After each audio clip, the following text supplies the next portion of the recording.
नमस्कार। जब आप तैयार हो जाएं।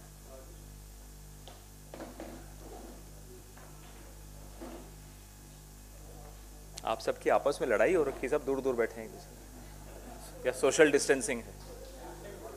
हाँ, ये तो एंटी सोशल डिस्टेंसिंग लग रही है। सिद्धार्थ तो एकदम कोने में चला गया, वो आशीष जी एकदम पीछे। नहीं, हमारा तो ऐसा हाल नहीं है, हम तो सब आगे वाली सीट पे आने के लिए लड़ रहे होते हैं।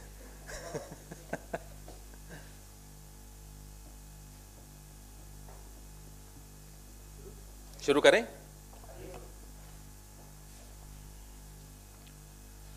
आज किसान आंदोलन अपने 100 दिन समाप्त कर चुका है।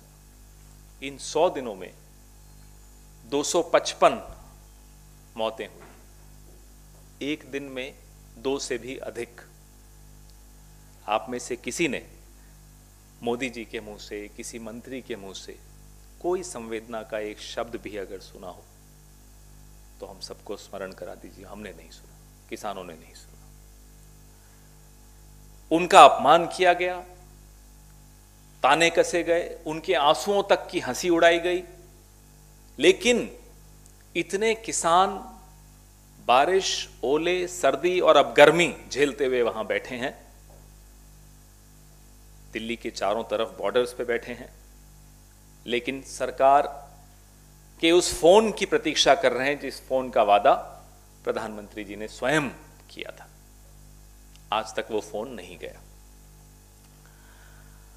मीडिया पर क्या दबाव है ये तो अब हम बखूबी जान चुके हैं पिछले कुछ दिनों में, कि जो मीडिया देख रहा है वह अब दिखा पाने की भी स्थिति में नहीं है। सबको मालूम है क्या हो रहा है, आंदोलन दिन प्रतिदिन बढ़ रहा है, लेकिन खबरों से आंदोलन गायब है। बार बार किसान आंदोलन को बदनाम करने के प्रयास किए गए, वो आप सबने सुने, देखे, महसूस किए। तमाम षड्यंत्र रचे गए। भाजपा नेताओं की वो टिप्पणियां आप सबने सुनी, बार बार उनको दोहराना ठीक नहीं रहेगा। विमर्श के दायरे से कैसे किसानों को, उनके आंदोलन को निकाल बाहर किया जाए, उसके लिए तमाम षड्यंत्र रचे गए, हर हथकंडा अपनाया गया। उन हथकंडों के लिए सरकार जानी जाती है। मध्यम वर्ग का ध्यान व समर्थन किसान आंदोलन की तरफ नहीं जा पाता। जाहिर सी बात है, क्योंकि सरकार ने हमें और आपको व्यस्त रखने का तमाम इंतजाम कर रखा है। जब हम और आप अपनी ही उधेड़-बुन में लगे रहेंगे तो हम किसी और की सुध कैसे लेंगे? यह बात सरकार बहुत अच्छी तरह समझती है।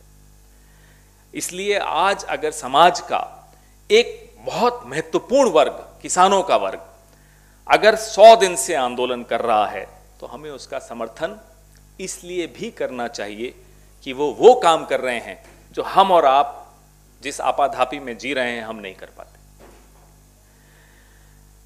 अगर हम अपने घर की किश्तें भरने में संघर्ष कर रहे हैं, अपने बच्चों को अच्छी शिक्षा देने के लिए संघर्ष कर रहे हैं, अपनी नौकरी ढूंढने के लिए या बचाने के लिए संघर्ष कर रहे हैं, पेट्रोल, डीजल, एलपीजी गैस, प्याज, खाद्य तेल, तमाम कीमतें बढ़ रही हैं, उससे हम संघर्ष कर रहे हैं, तो एक वर्ग ऐसा है जो आपके और मेरे संघर्ष को सड़क पर लाया है।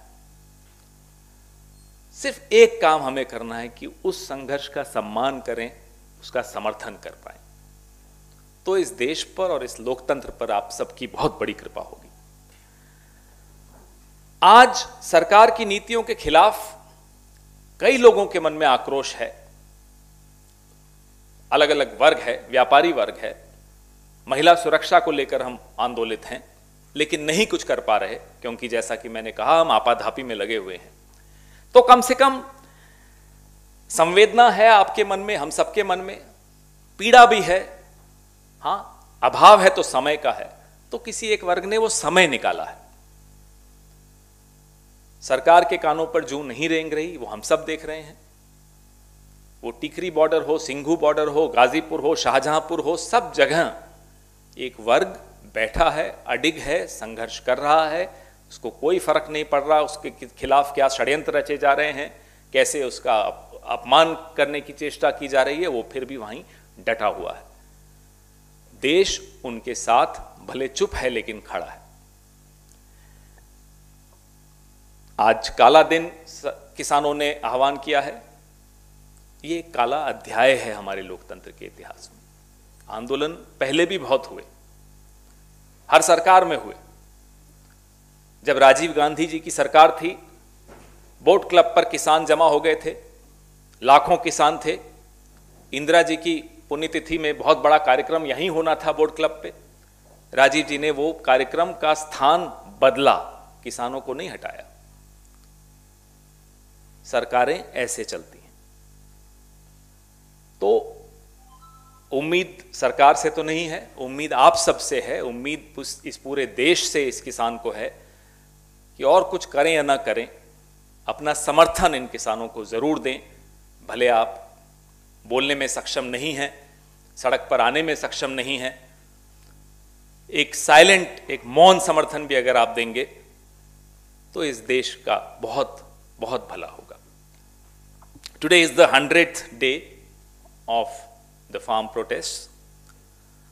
Across the borders of Delhi, farmers have been braving against all odds, odds of nature, odds of the state, the might of the state. They have been there through the winters, harsh winters, rains, and now we are entering a harsh summer. They have braved all kinds of insults heaped upon them by the government and pro-government media. Today what we are witnessing is that there is an attempt to wipe out the narrative of farmers, to wipe out the narrative of their protests from the media. And we all know how it's done. Each one of us, whichever category we may belong to, have our own struggles. And that's the awareness on which the government depends. You and I may be caught up in making ends meet. You and I may be caught up in trying to ensure that we pay our timely EMIs, we pay our rents for our houses. You and I are struggling with all kinds of price rise, petrol, diesel, cooking gas, cooking oil, onion. You and I may be struggling to either keep our jobs or to look for a job. You and I may be struggling for justice for our women, our children. There is one category of society which has found time to protest, to come on the streets and protest. You and I don't have the time. We may have the sympathy, we may have the frustrations that each one of us is facing against this government. But there is a large and a very important section of our society, which is our farmers, which has found time and energy and consistency to protest against these black laws. They are the voice of each one of us. Let's support them, even if we do so silently. Whatever little we can do, let's do that. There were times when this government could only resort to and did only have to resort to headline management to shift the narrative. Now the country has seen through that. Now we are entering into a more dangerous arena where we don't know a cornered government. I don't call this a government, a cornered regime. How will they react now is for all of us to wait and watch. But the farmers have called this day as a black day. We think this is a black chapter in our democracy where peaceful protests, everything was done to disrupt these peaceful protests. They were demonized. All kinds of conspiracies were hatched against these farmers, but they stayed on. I remember in 1988, we were children of course, there was a huge farmers movement at Boat Club. Rajiv ji was the Prime Minister, and there was a big event supposed to have been taken place at Boat Club in the memory of Indira ji. Rajiv Gandhi ji's government shifted the venue of that event. out of respect for the protesting farmers. We did not resort to removing them, demonizing them, linking them with foreign powers. We did not do any such thing. That's how governments should behave in a democracy. Your questions, and please ensure that we focus our questions on this issue.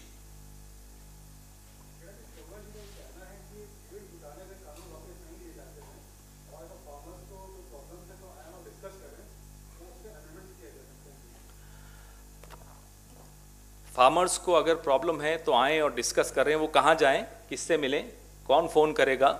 प्रधानमंत्री जी ने आज से महीना भर पहले कहा था कि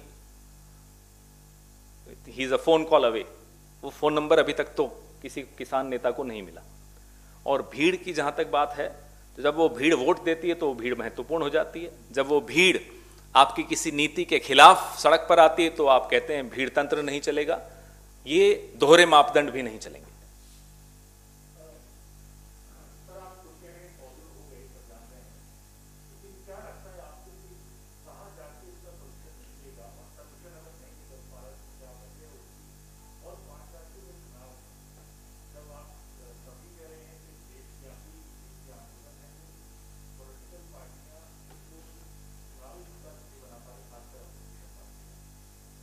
अभी चुनाव तो शुरू हुए हैं। सरकार चुनाव में 5 साल व्यस्त रहती है, हमेशा व्यस्त रहती है।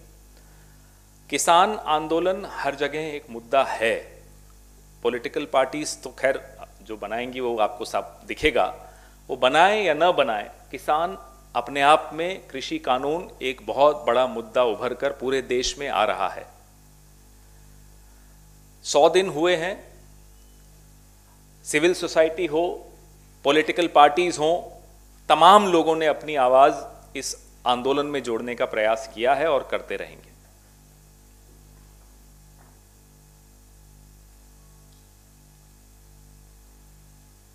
Any question on this?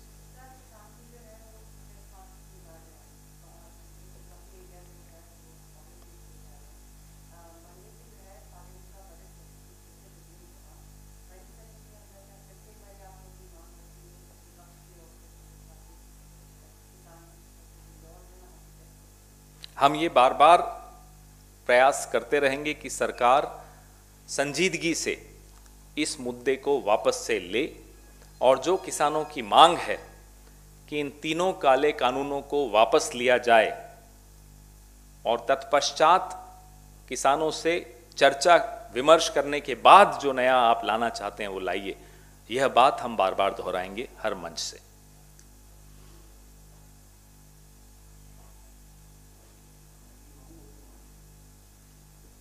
Is that over?